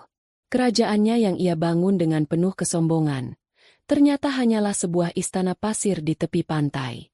Dan kini, ombak pembalasan Arina datang, menggerus pasir itu sedikit demi sedikit, siap menenggelamkan semuanya. Ia sendirian, dikelilingi oleh reruntuhan impiannya, dan ia tahu betul siapa yang memegang kendali atas pasang surut nasibnya sekarang. Kerajaan pasir Baskara terus terkikis, lebih cepat dari yang pernah ia bayangkan. Setiap hari, ada berita buruk baru. Satu lagi klien kecil memutuskan kontrak, pemasok mulai meminta pembayaran di muka, dan desas-desus tentang masalah keuangan perusahaan menyebar seperti api liar di kalangan industri. Baskara terperangkap dalam badai yang ia ciptakan sendiri, dan di pusat badai itu, berdiri Arina, tenang dan tak tergoyahkan. Didorong oleh keputusasaan, Baskara beralih ke taktik yang paling rendah dan paling kejam. Jika ia tidak bisa mengalahkan Arina di pengadilan atau di dunia bisnis, ia akan mencoba menghancurkannya secara pribadi. Ia akan menyerang reputasinya, meremukkan semangatnya hingga Arina tidak punya lagi kekuatan untuk melawan. Ia mulai menyebar desas-desus di lingkaran sosial mereka. Ia menceritakan versi ceritanya sendiri kepada teman-teman mereka, Melukiskan Arina sebagai wanita serakah yang tiba-tiba menuntut harta setelah diceraikan baik-baik. Ia menuduh Arina tidak pernah puas dan hanya menginginkan uangnya. Beberapa orang percaya padanya, beberapa lainnya ragu. Tapi kerusakan itu mulai terasa. Beberapa kenalan lama mulai menjaga jarak dari Arina. Namun, itu tidak cukup bagi Baskara. Ia membutuhkan serangan yang lebih personal. Sebuah tikaman yang tepat mengenai titik terlemah Arina. Dan ia tahu persis di mana titik itu berada. Almarhum ayah Arina. Arina sangat memuja ayahnya. Seorang pengusaha tua yang jujur namun pernah mengalami kegagalan bisnis yang besar di akhir hidupnya. Kegagalan itu membuatnya jatuh sakit dan meninggal dalam kesedihan. Itu adalah luka lama bagi Arina. Sebuah tragedi keluarga yang ia simpan rapat-rapat. Hanya orang terdekatnya, termasuk Baskara, yang tahu cerita lengkapnya. Baskara menggunakan pengetahuan intim ini sebagai senjata. Ia membayar seorang buzzer anonim di media sosial dan membocorkan cerita itu ke sebuah blog gosip murahan. Tentu saja, ia memutarbalikkan faktanya. Artikel itu menggambarkan ayah Arina sebagai pengusaha yang tidak kompeten dan gegabah, menyiratkan bahwa sifat itu menurun kepada Arina. Apakah Arina Jaya Consulting akan mengikuti jejak kegagalan sang ayah? Tulis judul artikel itu dengan provokatif. Artikel itu juga mengutip sumber terdekat yang mengatakan bahwa Arina selalu iri dengan kesuksesan Baskara karena ia tidak mampu membangun bisnisnya sendiri. Rina adalah orang pertama yang menunjukkan artikel itu pada Arina. Saat Arina membacanya, napasnya seakan berhenti. Ini berbeda. Serangan-serangan sebelumnya ditujukan pada bisnisnya, pada haknya sebagai istri. Tapi ini adalah serangan terhadap kenangan ayahnya, terhadap kehormatan keluarganya. Rasa sakitnya begitu dalam dan tajam, sebuah pengkhianatan yang melampaui perceraian itu sendiri.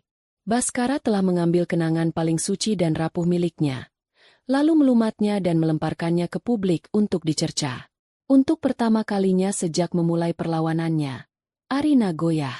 Ia mengunci diri di kamar, menolak untuk bicara bahkan pada Rina. Ia merasa kotor, seolah lumpur yang dilemparkan Baskara benar-benar menempel padanya. Ia mempertanyakan segalanya. Apakah perjuangan ini sepadan dengan rasa sakitnya? Haruskah ia terus maju dan membiarkan Baskara menyeret nama baik ayahnya lebih jauh ke dalam lumpur? Keraguan mulai merayapinya. Mungkin lebih baik ia menyerah saja, mengambil sisa-sisa harga dirinya, dan pergi memulai hidup baru di tempat lain. Rina, melihat sahabatnya di ambang keputusasaan, tidak tinggal diam. Ia mendobrak pintu kamar Arina. "Cukup, Arin," katanya tegas. "Kamu mau menyerah sekarang? Kamu mau membiarkan si brengsek itu menang? Kalau kamu berhenti, itu artinya kamu membenarkan semua fitnahnya. Itu artinya kamu membiarkan dia menginjak-injak kenangan ayahmu tanpa perlawanan. Tapi ini terlalu menyakitkan, Rin," isak Arina. "Aku tahu." Suara Rina melembut. Ia duduk di samping Arina dan memeluknya. "Aku tahu ini sakit. Dia sengaja menusukmu di tempat yang paling sakit. Tapi justru karena itulah kamu harus bangkit. Bukan untuk membalas dendam, tapi untuk membuktikan bahwa dia salah. Tunjukkan pada dunia bahwa kamu adalah putri ayahmu yang sebenarnya. Bukan putri yang mewarisi kegagalannya, tapi putri yang mewarisi kegigihan dan kehormatannya." Kata-kata Rina seperti cambuk yang menyadarkan Arina. Ia benar. Menyerah sekarang berarti memberikan kemenangan total pada Baskara. Ia akan membiarkan narasi busuk Baskara menjadi kebenaran. Ia tidak akan membiarkannya. Ia menghapus air matanya. Rasa sakit itu masih ada, tapi kini ia mengubahnya menjadi bahan bakar. Keesokan harinya, Arina tidak membalas dengan fitnah. Ia melakukan sesuatu yang jauh lebih berkelas. Melalui Dian, ia merilis sebuah pernyataan resmi. Pernyataan itu singkat, jujur, dan penuh martabat. Menanggapi pemberitaan yang menyangkut nama baik almarhum ayah saya, Haryo Sudibyo, saya ingin mengklarifikasi beberapa hal. Memang benar, ayah saya pernah mengalami kegagalan dalam bisnisnya. Beliau, seperti banyak pengusaha lainnya, mengambil risiko dan tidak selamanya berhasil. Namun, beliau mengajarkan saya sesuatu yang jauh lebih berharga dari kesuksesan, yaitu integritas, kejujuran, dan keberanian untuk bangkit kembali setelah jatuh. Nilai-nilai inilah yang menjadi fondasi saya dalam membangun Arina Jaya Consulting. Saya tidak malu dengan masa lalu ayah saya. Sebaliknya, saya bangga menjadi putrinya. Dan saya akan mendedikasikan kerja keras saya untuk meneruskan warisan kehormatannya. Pernyataan itu, dengan kejujurannya yang menyentuh, menjadi bumerang bagi Baskara. Publik yang tadinya mungkin terpengaruh oleh gosip murahan itu, kini berbalik simpati pada Arina. Mereka melihatnya sebagai seorang anak yang membela kehormatan orang tuanya, sementara Baskara terlihat sebagai pria picik dan kejam yang menggunakan tragedi keluarga untuk menjatuhkan mantan istrinya. Beberapa jam setelah pernyataan itu dirilis, Om Surya secara terbuka mencuit di akun media sosialnya. Haryo Sudibyo adalah sahabat dan salah satu orang paling terhormat yang pernah saya kenal. Saya yakin putrinya, Arina, mewarisi semua sifat baiknya. Saya mendukung penuh kiprahnya di dunia bisnis. Dukungan dari seorang tokoh sekaliber Om Surya langsung membungkam semua desas-desus. Serangan Baskara tidak hanya gagal, tapi justru memperkuat citra Arina. Melihat rencananya hancur berantakan, Baskara dilanda kepanikan total. Ia kehabisan pilihan. Hanya ada satu jalan terakhir yang tersisa, berpura-pura menyesal. Ia mencari tahu di mana kantor sementara Arina Jaya Consulting, sebuah ruang kantor kecil yang ia sewa di gedung yang tidak terlalu mencolok. Suatu sore, ia muncul di sana tanpa pemberitahuan. Penampilannya tampak kacau. Rambutnya sedikit berantakan. Ada lingkaran hitam di bawah matanya. Ia sengaja menampilkan citra pria yang hancur dan penuh penyesalan. Arina sedang berdiskusi dengan dua staf barunya saat resepsionis memberitahunya bahwa Baskara ada di lobi. Jantung Arina berdebar kencang. Tapi ia berhasil menguasai dirinya. Ia meminta stafnya untuk melanjutkan pekerjaan dan berjalan keluar menemuinya. Ia mempersilakan Baskara masuk ruangannya yang kecil. Kontras dengan kantor direktur utama yang luas dan mewah milik Baskara dulu. Arina. Panggil Baskara dengan suara parau. Maafkan aku. Arina hanya menatapnya. Tidak berkata apa-apa. Aku telah melakukan kesalahan terbesar dalam hidupku. Lanjut Baskara, matanya berkaca-kaca. Sebuah akting yang nyaris sempurna.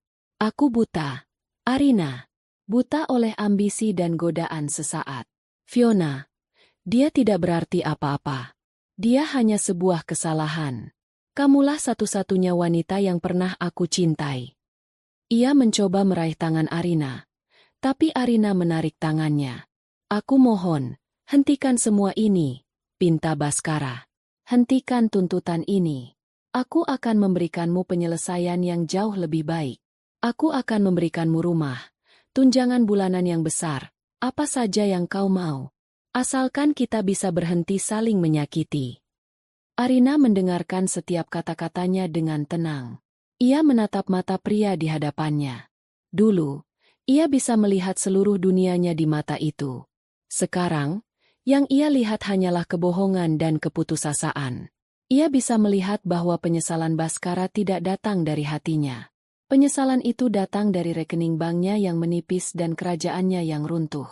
Akhirnya, Arina angkat bicara. Suaranya dingin dan jernih seperti pecahan kaca. Kau tahu, Baskara, katanya. Aku sempat berpikir. Mungkin masih ada sisa sedikit saja dari pria yang dulu aku nikahi di dalam dirimu. Pria yang punya mimpi dan kehormatan. Tapi setelah kau menggunakan nama ayahku untuk menyerangku, aku sadar, pria itu sudah lama mati. Yang ada di hadapanku sekarang hanyalah seorang pengecut yang takut kehilangan hartanya. Wajah Baskara menegang. Aktingnya buyar. Penawaranmu terlambat 15 tahun, lanjut Arina. Seharusnya kau menawarkanku penghargaan dan pengakuan saat aku membantumu membangun perusahaan dari nol. Kau terlambat beberapa minggu. Seharusnya kau datang dengan penyesalan tulus, bukan karena kau akan kalah. Kau tidak datang ke sini karena kau menyesal telah menyakitiku. Kau datang ke sini karena kau takut. Kau takut menjadi miskin. Arina berdiri. Pertemuan kita selesai. Aku tidak mau melihatmu lagi kecuali di pengadilan. Ia berjalan ke arah pintu dan membukanya. Silakan keluar. Baskara menatapnya dengan campuran antara amarah dan kekalahan. Ia tahu ia sudah tidak punya apa-apa lagi. Semua senjatanya telah tumpul. Semua topengnya telah terbuka. Ia berjalan keluar dari kantor kecil itu dengan langkah gontai. Saat pintu tertutup di belakangnya, Arina bersandar sejenak, menarik napas dalam-dalam. Ini adalah titik baliknya. Ia tidak lagi merasakan sakit atau cinta untuk pria itu. Yang tersisa hanyalah kelegaan. Pintu ke masa lalunya telah ia tutup dan kunci rapat-rapat. Hari putusan akhir tiba. Udara di ruang sidang terasa berat, syarat dengan antisipasi. Arina duduk tenang di samping Dian. Punggungnya lurus, tatapannya fokus ke depan. Ia telah melalui perjalanan panjang yang melelahkan. Sebuah maraton emosional yang menguji ketahanannya hingga ke batas. Hari ini adalah garis finishnya.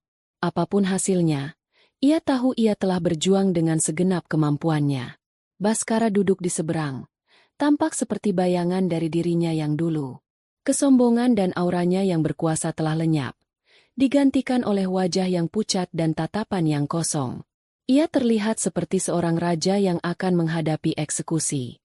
Tim pengacaranya yang mahal tampak gelisah, terus-menerus merapikan tumpukan kertas mereka dengan sia-sia. Mereka tahu mereka akan kalah. Pertanyaannya hanya seberapa telak kekalahan itu. Hakim memasuki ruangan, dan semua orang berdiri. Setelah semua formalitas, hakim mulai membacakan putusannya. Suaranya yang monoton dan datar menjadi penentu nasib dari sebuah kerajaan bisnis dan dua kehidupan yang pernah bersatu. Hakim pertama-tama mengabulkan gugatan cerai mereka. Itu adalah bagian yang paling mudah. Lalu, ia beralih ke bagian yang paling krusial, pembagian harta bersama. Setelah menimbang seluruh bukti yang diajukan kedua belah pihak, kata hakim, pengadilan menemukan bahwa telah terjadi kontribusi signifikan baik secara finansial maupun non-finansial dari pihak penggugat, Ibu Arina Haryo, sejak awal pendirian perusahaan Baskara Corp.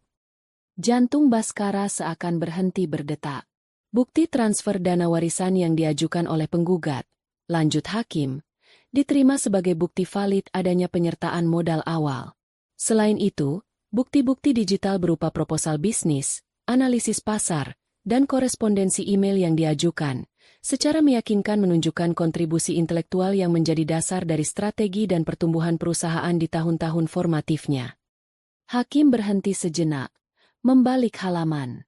Selanjutnya, berdasarkan hasil audit forensik yang telah diverifikasi, pengadilan menemukan adanya penyalahgunaan aset perusahaan untuk kepentingan pribadi tergugat, Bapak Baskara, yang telah merugikan nilai perusahaan dan hak penggugat sebagai salah satu pemilik modal. Laporan audit itu adalah paku terakhir di peti mati Baskara. Dian dan timnya, dibantu oleh data akurat dari Pak Hendra, berhasil melacak aliran dana gelap ke rekening-rekening pribadi, pembelian aset mewah atas nama Fiona, dan berbagai manipulasi laporan keuangan lainnya. Semua dipaparkan dengan jelas dan tak terbantahkan. Berdasarkan pertimbangan-pertimbangan tersebut, kata hakim dengan suara yang lebih tegas, pengadilan memutuskan sebagai berikut. Pertama, menolak klaim tergugat bahwa Baskara Corp adalah properti tunggal miliknya. Kedua, menetapkan bahwa kepemilikan saham di Baskara Corp dibagi berdasarkan kontribusi modal dan intelektual. Dengan ini, pengadilan menetapkan bahwa 60% saham Baskara Corp adalah sah menjadi milik Ibu Arina Haryo. 60%, bukan 50%.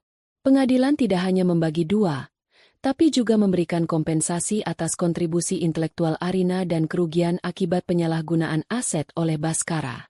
Baskara terhenyak di kursinya. Napasnya tercekat.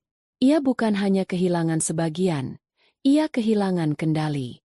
Perusahaannya, identitasnya, kini bukan lagi miliknya.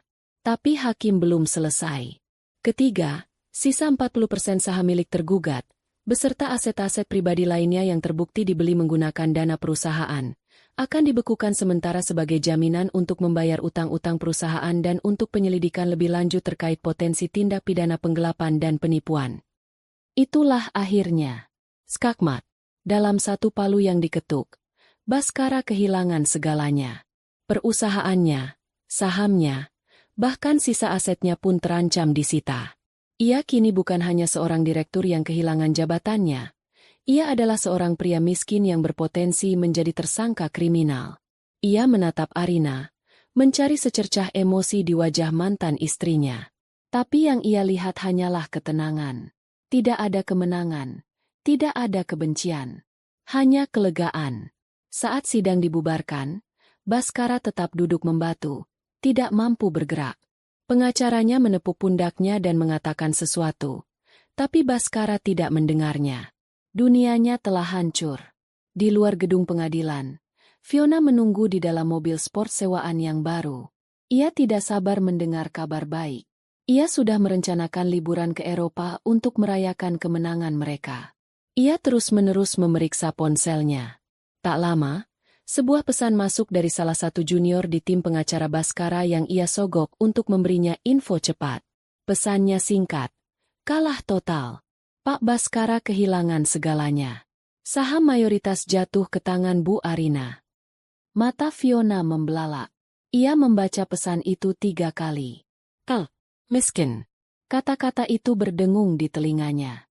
Tanpa berpikir 2 kali, ia mengetik sebuah balasan singkat untuk Baskara. Jangan hubungi aku lagi.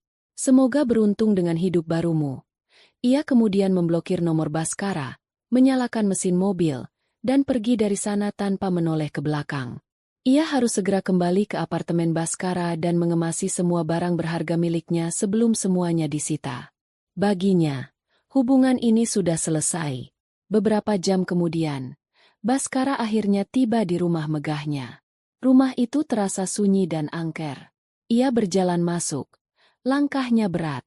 Di atas meja ruang tamu yang terbuat dari marmer Italia, ia melihat sebuah catatan kecil di samping kotak-kotak perhiasan yang kosong melompong. Catatan dari Fiona. Ini semua sudah berakhir. Jangan cari aku. Baskara meremas kertas itu. Ia tidak marah. Ia tidak sedih. Ia hanya merasa hampa. Ia berjalan sempoyongan ke bar mini di sudut ruangan dan melihat bayangannya di cermin besar di belakangnya. Ia melihat seorang pria parubaya yang tampak lelah, kalah, dan sendirian. Ia telah memiliki segalanya. Istri yang brilian dan setia, kerajaan bisnis yang makmur, kekasih muda yang cantik. Dan dalam kesombongannya, ia telah menghancurkan semuanya dengan tangannya sendiri. Ia ambruk di sofa kulit yang mahal, sofa yang kini bukan lagi miliknya. Dan untuk pertama kalinya, ia menangis. Bukan tangisan kemarahan, tapi tangisan penyesalan yang sunyi dan menyakitkan. Sementara itu, di sebuah restoran sederhana, Arina duduk bersama Rina dan Dian. Mereka tidak mengadakan pesta besar. Mereka hanya makan malam bersama, merayakan kemenangan dalam diam. Jadi, apa rencanamu sekarang, Bu Direktur? Goda Rina. Arina tersenyum. Senyum tulus pertama setelah sekian lama. Pertama, aku akan merestrukturisasi perusahaan. Mengganti namanya. Membuang semua racun yang ditinggalkan Baskara. Lalu, kita akan membangunnya kembali dengan cara yang benar. Ia menatap keluar jendela, melihat lampu-lampu kota yang mulai menyala.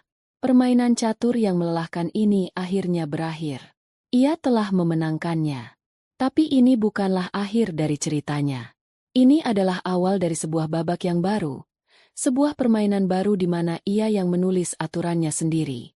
6 bulan berlalu seperti dalam mimpi buruk yang lambat. Bagi Baskara, waktu tidak lagi diukur dengan rapat dewan direksi atau penutupan saham, melainkan dengan tumpukan tagihan yang tak terbayar dan bunyi notifikasi penolakan lamaran kerja di ponselnya yang retak. Ia kini tinggal di sebuah kamar kos sempit di pinggiran kota, sebuah ruangan yang ukurannya tidak lebih besar dari kamar mandi di rumah lamanya.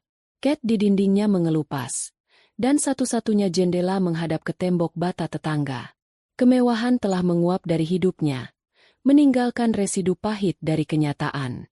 Setiap pagi, ia terbangun bukan oleh sinar matahari yang lembut, melainkan oleh suara bising lalu lintas dan bau asap knalpot yang menyelinap masuk dari ventilasi.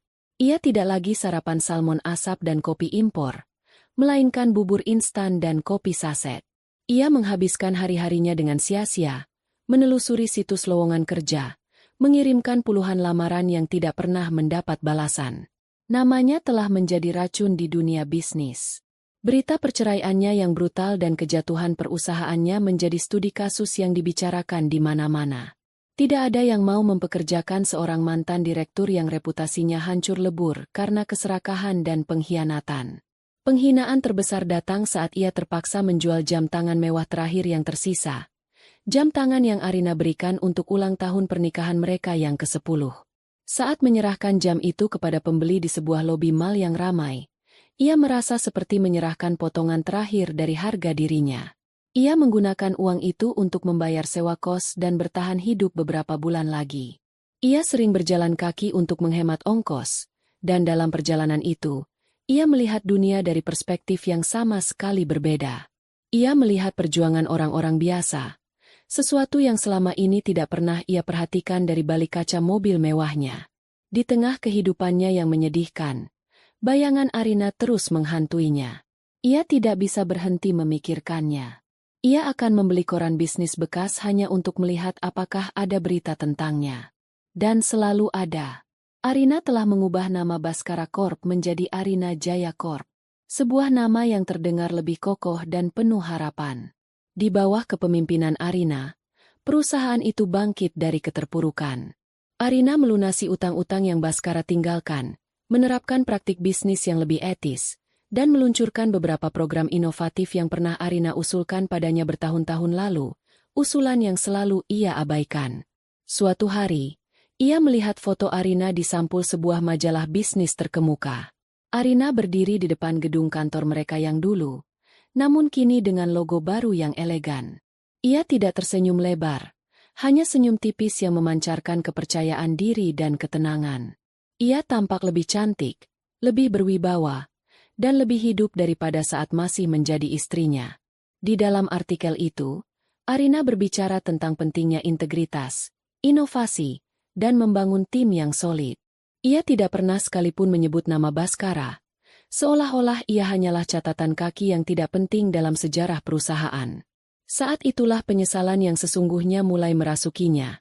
Lebih dalam dan lebih menyakitkan daripada kehilangan uang atau status. Ia akhirnya mengerti.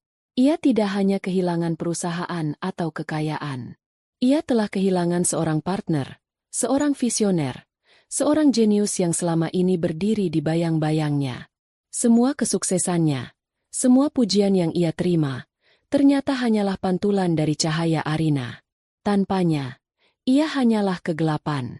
Ia membandingkan Arina dengan Fiona, yang menghilang seperti embun di pagi hari setelah putusan pengadilan.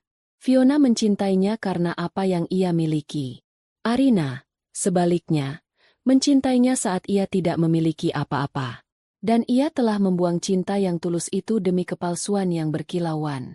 Penyesalan itu menjadi beban yang tak tertanggungkan. Ia harus bicara pada Arina. Bukan untuk meminta uang atau pekerjaan. Bukan untuk meminta kembali. Ia hanya ingin mengatakan bahwa ia menyesal.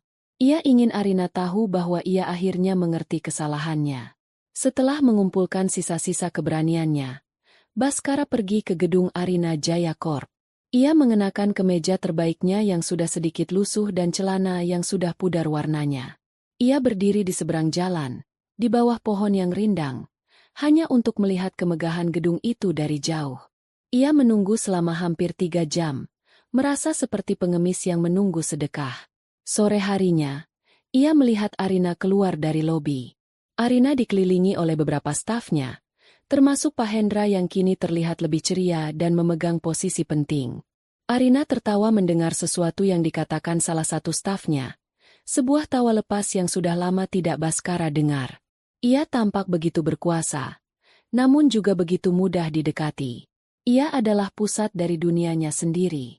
Dengan jantung berdebar kencang, Baskara menyeberang jalan dan mencegat langkah mereka. Arina, panggilnya. Suaranya serak. Arina dan timnya berhenti. Mereka semua menatap Baskara dengan kaget. Arina sendiri tampak terkejut. Namun wajahnya tetap tenang. Ia memberi isyarat kepada timnya untuk berjalan lebih dulu ke mobil. Kalian duluan saja. Nanti aku menyusul. Kini hanya tinggal mereka berdua di trotoar yang ramai. Baskara menatap Arina, wanita yang pernah menjadi miliknya. Kini terasa begitu jauh dan tak terjangkau. Apa kabarmu? Tanya Baskara canggung. Aku baik, Baskara. Sangat baik, jawab Arina. Suaranya datar namun tidak dingin. Kau sendiri? Baskara tertawa getir. Seperti yang kau lihat. Hidup sedang memberiku pelajaran yang sangat keras. Ia berhenti sejenak, menelan ludah. Aku kemari bukan untuk mengganggumu. Aku hanya ingin mengatakan sesuatu yang seharusnya aku katakan sejak lama. Ia menatap lurus ke mata Arina. Aku minta maaf, Arina. Aku minta maaf atas segalanya. Atas pengkhianatanku, atas kesombonganku, atas semua kata-kata kejam yang pernah aku ucapkan. Aku salah. Aku buta. Aku kehilangan segalanya bukan saat hakim mengetuk palunya. Aku kehilangan segalanya saat aku memberikanmu surat cerai itu sebagai kado ulang tahunmu. Air mata mulai menggenang di pelupuk mata Baskara. Air mata penyesalan yang tulus. Aku membuang satu-satunya hal yang paling berharga dalam hidupku, yaitu kamu. Aku tidak mengharapkan pengampunanmu.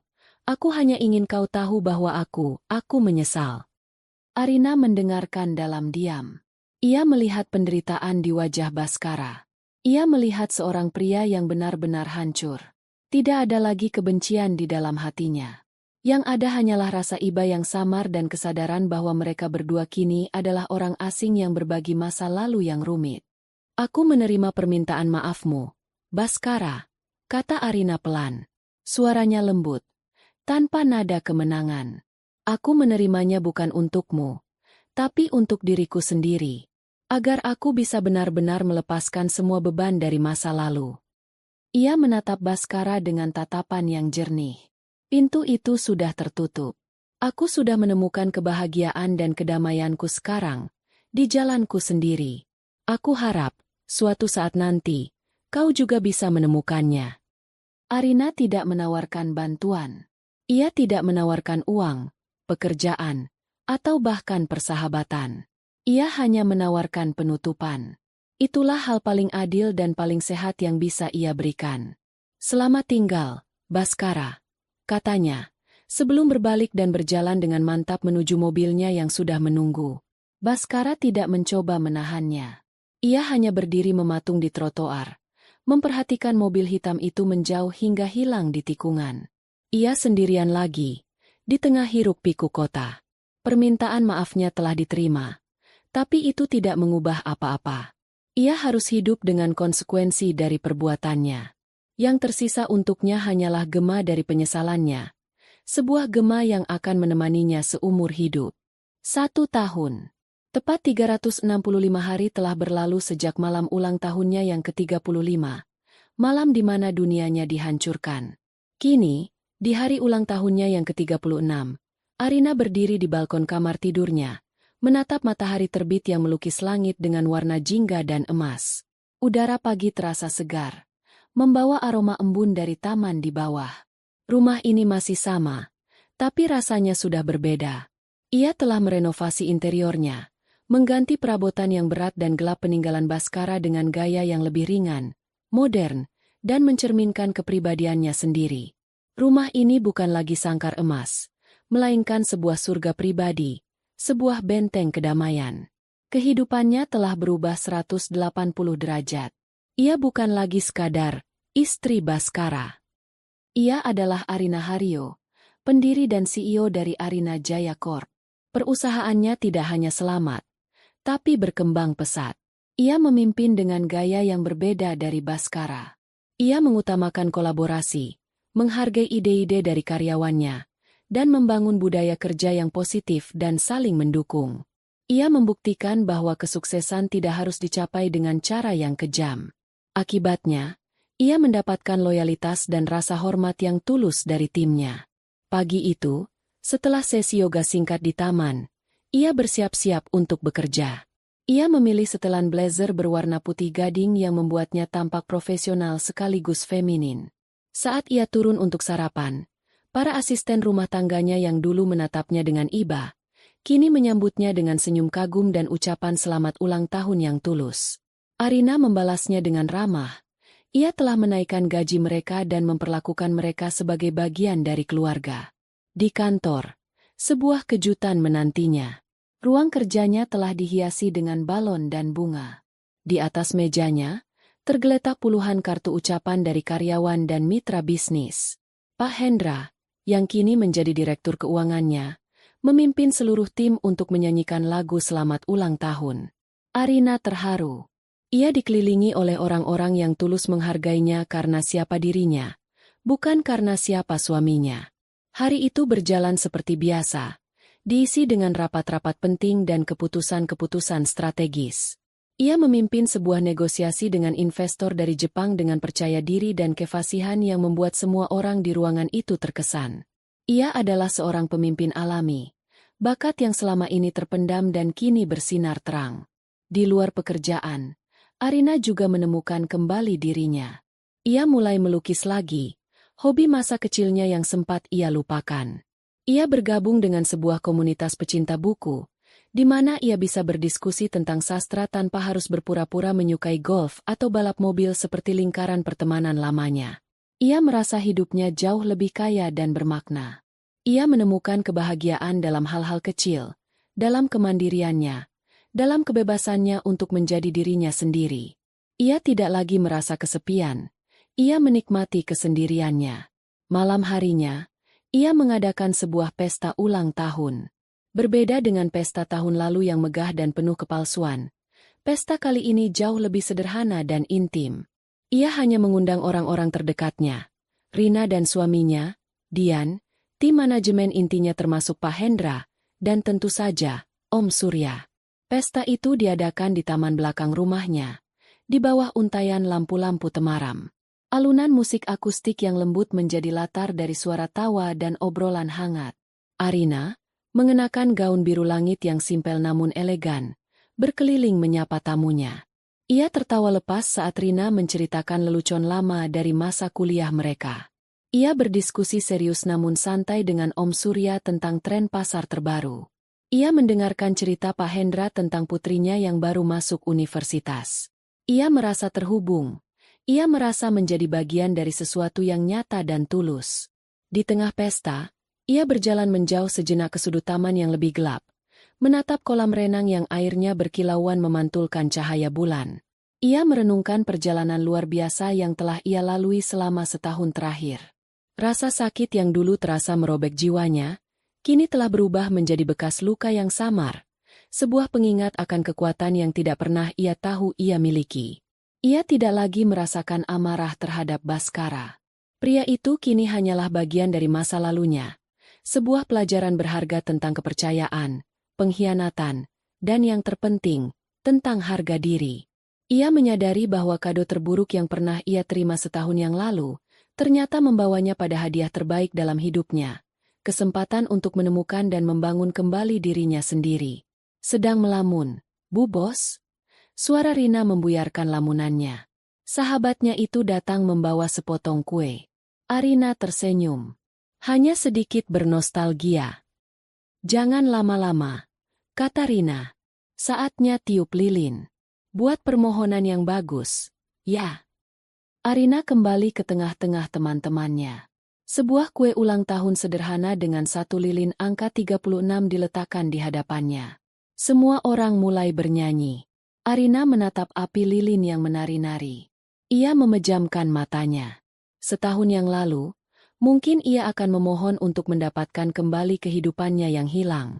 Tapi sekarang, permohonannya berbeda. Ia tidak memohon untuk cinta atau kekayaan.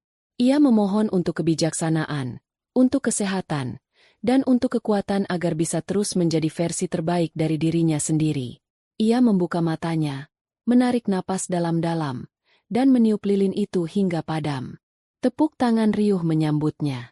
Di tengah cahaya temaram taman dan dikelilingi oleh senyum tulus dari orang-orang yang benar-benar peduli padanya, Arina tersenyum. Sebuah senyum yang murni, lepas, dan penuh kebahagiaan. Ini bukanlah akhir dari sebuah pembalasan dendam. Ini adalah fajar yang baru.